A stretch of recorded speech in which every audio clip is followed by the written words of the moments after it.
G'day everyone on YouTube. I just wanted to do an exclusive video for you guys. First of all, to say thank you very much for getting me over the 250 subscribers. It's just amazing. We're almost at 270, and that's just amazing. I'm blown that just over the moon that any of you would even consider looking at my stuff, and I hope that it inspires you to do as much work as possible in your own endeavors. And as a bit of a sneak peek at something I'm just working on, I'm going to give you a quick look. Now, this miniature is no longer available, sadly, because Games Workshop pulled the ban hammer down pretty hard and did the old purge on 3D Cults, but I will give a shout out to the creator, which, give me 1 second, I'll flip the camera around. Now, the creator of this is Nathan Explosion over on 3dcults.com, and it is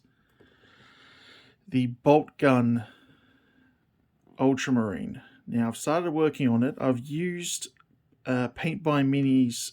You should go check out their channel as well. Paint by Minis has a Ultramarine Grimdark stippling technique, and as you can see, this is just, I love it. It looks great. I've done the metallics just with the Vallejo chrome. Is it chrome or just dark aluminium, excuse me, and then just washed over it with Seraphim Sepia to make the gold. The next is, of course, to do in between all the areas, like all the knee pads and stuff. This is one of the first times, too, I'm actually doing in a separate assembly sort of miniature, because the head, I'll grab it here, the head, if you'll focus up on him, is, of course, the stern guard head, which is white, so, but it'll begin the same sort of weathering treatment. And if I can get you, pick you up here, is the servo skull from the game as well. That's going to go on the shoulder. But it's supposed to have a fairly large electrical cable coming out the back of it as well, but it just was so finely detailed that it sadly just snapped away on me when I was removing its supports, and I lost it. So, but yeah, I thoroughly love this one. There also was, like, as you can see, there's a bolter effect here of the bullets being fired and the shells being ejected, and it just looks amazing.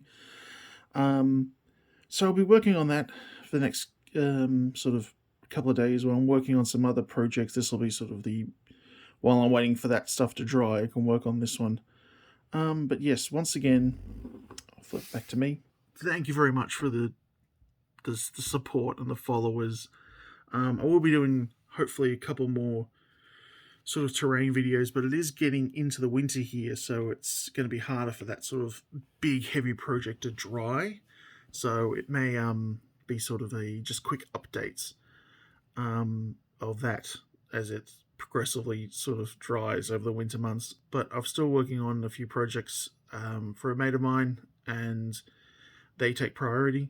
And yeah, I'm just, yeah, grateful that you've even taken the time. I'd also like to do some videos just inspiring other people, looking at some of the artists who make me want to do miniature painting, and some of them are just, some of them are writers, some of them are, you know, painters, some of them are miniature painters. You know, definitely look at that kind of stuff. It won't be sort of in-depth, super sort of thing, but it's more or less just bringing awareness to some of these people. Some of them don't need awareness, of course, but if it brings anybody to put pencil to paper or finger to keyboard or brush to miniature, you know, it'd just be a great thing, you know, to see people being inspired. And that's the point of this channel. It's not to do blow by blow painting tutorials. It's just for other people to pick up the brush or whatever you want and get through that pile of shame that you've got built up. That's the point of the name. I didn't just pick it because it was something in the hobby. It was to make you say, I've got some of those sitting there and I can do something with it. And I'm inspired to do something and to keep that inspiration going, because we do get burnout, you know. So just want to say thank you very much again, and cheers.